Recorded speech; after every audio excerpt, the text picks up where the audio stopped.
Halo teman-teman semua, selamat datang kembali di channel YouTubeku. Pada video kali ini kita akan melanjutkan kembali proses belajar kita tentang bahasa Swift. Dan di video kali ini kita akan membahas tentang initialization dan deinitialization pada sebuah kelas. Nah, sebelum sebuah instance bisa digunakan, Swift harus memastikan bahwa instance tersebut sudah siap dipakai. Nah, proses inilah yang disebut dengan initialization. Dan ketika objek sudah tidak digunakan lagi, Swift akan membersihkan memori melalui proses yang disebut deinitialization. Konsep ini sangat penting kita pelajari agar aplikasi kita tidak mengalami kebocoran memori. Daripada berlama-lama, langsung saja kita mulai. Kita mulai dari initialization.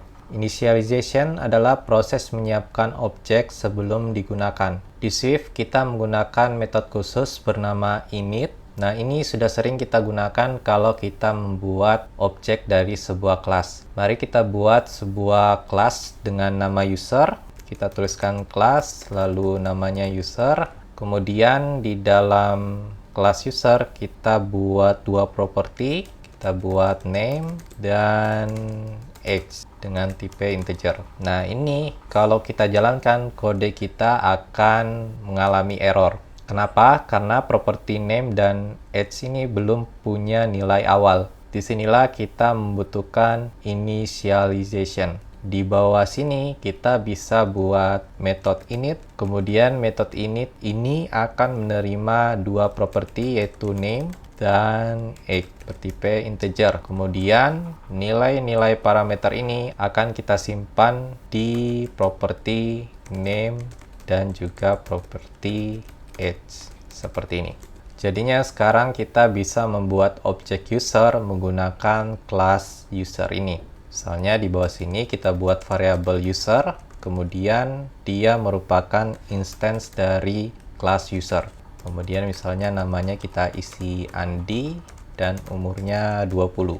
Oke, seperti ini untuk membuat initialization. Kita juga bisa tidak membuat method init ini jika semua properti punya nilai default. Misalnya di sini kita bisa kosongkan parameter yang dikirimkan, kemudian kita hapus method init.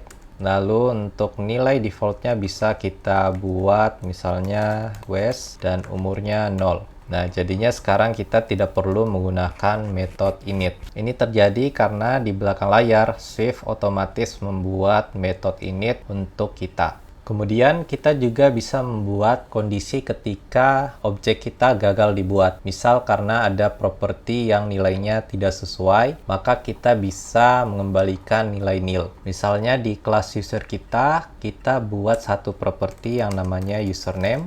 Dan dia merupakan string, lalu di metode init kita, ini kita tambahkan tanda tanya seperti ini. Nah, ini berarti metode init kita bisa mengembalikan nilai nil. Jadi misalnya dia akan menerima parameter username bertipe string, lalu di dalam metode init kita bisa lakukan pengecekan apakah username-nya kosong. Nah, kalau kosong kita kembalikan nilai nil seperti ini. Nah, kalau username-nya tidak kosong, kita assign ke dalam properti username. Oke, seperti ini. Nah, jadinya sekarang kalau kita isi instance objek kita, username-nya kosong, kemudian kita cetak isi variabel user, terus kita jalankan. Nah, ini kita mendapatkan warning karena nilai variabel user itu bisa bernilai nil.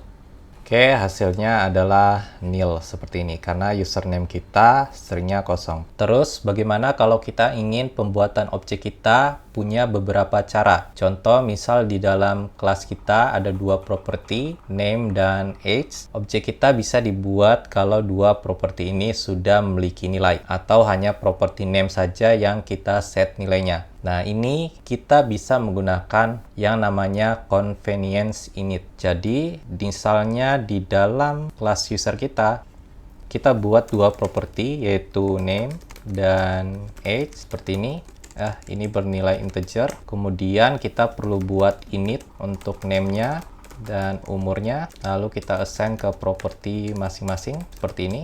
Kemudian kalau kita ingin kelas user ini bisa dibuat hanya dengan kita menyimpan nilai name-nya saja. Nah, itu kita bisa bikin init lain pakai convenience init. Kemudian kita simpan satu parameter saja, yaitu name. Kemudian di sini kita panggil init yang pertama. Caranya kita pakai keyword self. Self ini merujuk ke kelas user. Kemudian kita panggil initnya. Jadi nilai name-nya kita ambil dari parameter name. Kemudian umurnya kita bisa set jadi 0. Nah, sekarang kalau kita membuat instance user, kita bisa hanya membuat name-nya saja. Misalnya Andi.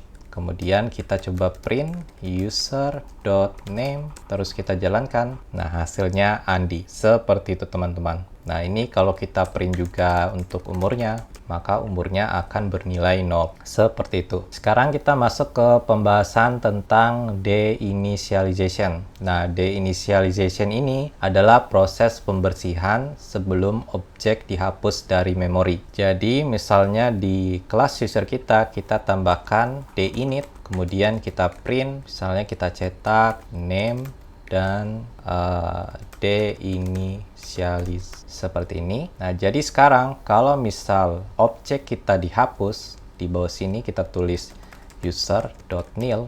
Nah, ini error karena kita buat objek user menggunakan konstanta, kita ganti jadi variabel. Nah, ini masih error karena kita belum memberitahu kalau objek user kita itu bisa mengembalikan nilai nil. Nah, jadinya ini objek user kita akan bernilai nil. Jadi ketika memanggil properti name atau age, kita perlu pakai opsional seperti ini. Terus kita bisa assign nilai kalau username-nya itu nil, kita print username tidak ada. Kemudian ini juga umur tidak ada. Seperti ini.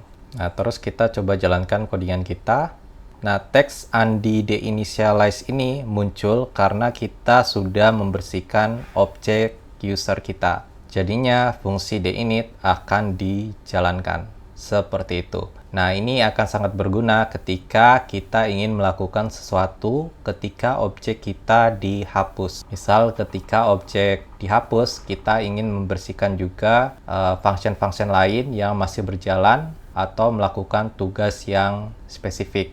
Nah, terus teman-teman, deinit ini hanya ada pada kelas. Pada struct itu tidak ada. Karena kelas adalah reference type, sedangkan struct adalah value type. Jadi struct otomatis akan dibersihkan oleh Swift tanpa perlu deinit.